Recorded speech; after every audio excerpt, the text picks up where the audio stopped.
আজকে একটা মজার ঘটনা ঘটছে, সেটা হচ্ছে এনসিপির পাশাপাশি জাতীয় লীগ নামে একটা রাজনৈতিক দলকে নির্বাচন কমিশন নাকি নিবন্ধন দিচ্ছে। দলটার নাম আবারও বলছি, জাতীয় লীগ।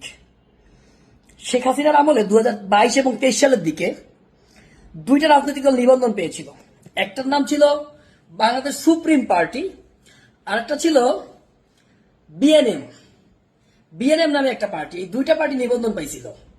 অথচ সেই সময় নিবন্ধন পাওয়ার কথা ছিল গণ অধিকার পরিষদ, যে রাজনৈতিক দলটি 18 কোটা সংস্কার আন্দোলন পরবর্তী সময় গড়ে উঠেছিল। আমি সেটার যুগ্ম সদস্য সচিব ছিলাম, পরবর্তীতে যুগ্ম সাধারণ সম্পাদক ছিলাম। সেই পার্টিটার নিবন্ধন পাওয়ার কথা ছিল। কিংবা মাহমুদুর রহমান মান্না সাহেবের জুলাইশের নাগরিক ঐক্য, কিংবা জুনায়েদ সাকি ভাইয়ের গণসংহতি আন্দোলন, তাদেরকে নিবন্ধন না দিয়ে রাজপথের যে দলগুলো আসলে আওয়ামী লীগের বিরুদ্ধে ছিল, তাদেরকে নিবন্ধন না দিয়ে দুইটা পার্টিকে নিবন্ধন দিল, বিএনএম এবং সুপ্রিম পার্টি। হাসিনার এই 24 সালের দামি নির্বাচনের বেলুন যখন ফাইটে গেল, এই রাজনৈতিক দলগুলো নাই হয়ে গেছে। মানে সুপ্রিম পার্টি আর নাই, মানে 24 সালের নির্বাচনের পর সুপ্রিম পার্টিও নাই, বিএনএম নাই। ঠিক একই স্টাইলে 24 জুলাই বিপ্লব পরবর্তী সময় একই স্টাইলে আজকে এনসিপি সমস্ত কার্যক্রম সম্পন্ন করে, ফর্ম পূরণ করে, 43,000 পৃষ্ঠার ডকুমেন্ট জমা দিয়ে পুরো বাংলাদেশে অফিস নিয়ে রাজনৈতিক কার্যক্রম পরিচালনা করে এরপরে নিবন্ধন পাচ্ছে বা পেয়েছে।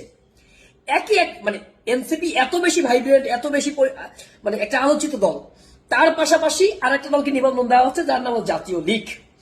আমি জানি না বা আপনারা কেউ কোনদিন শুনছেন কিনা যে জাতীয় লীগ নামে কোন একটা রাজনৈতিক দল বাংলাদেশে আছে, তারা কোনদিন রাস্তায় নামছে, রাজপথে কোনদিন প্রোগ্রাম করছে, কিংবা এই দলের নেতাকে বা এই দল কোথায় রাজনীতি করে, দলটা কোথায় আছে। কিন্তু নির্বাচন কমিশন একটা নিবন্ধন দিয়ে দিল জাতীয় লীগকে। তো এটা কি মানে ইসি নির্বাচন কমিশনের কি বাস্তবতাটুকু বোঝা উচিত না? বা কোন পত্র পত্রিকায়, টেলিভিশনে, সোশ্যাল মিডিয়ায়, ফেসবুকে বাংলাদেশ জাতীয় লীগ নামে কোন রাজনৈতিক দলের নাম আপনারা কোনদিন শুনেছেন কিনা? কমেন্টে অবশ্যই জানাবেন। আমি শুনি নাই ভাই, বাংলাদেশের মানুষ কেউ শুনে নাই। অথচ এই দল তো এখন নিবন্ধন দিচ্ছে আমাদের এই 24 পরবর্তী, জুলাই বিপ্লব পরবর্তী বাংলাদেশের এই নির্বাচন কমিশন। তারা কি আসলে কিভাবে আসলে দিল, মানে আমি জানি না কিভাবে দিচ্ছে। তো এগুলো আসলে খুব লজ্জার বিষয়।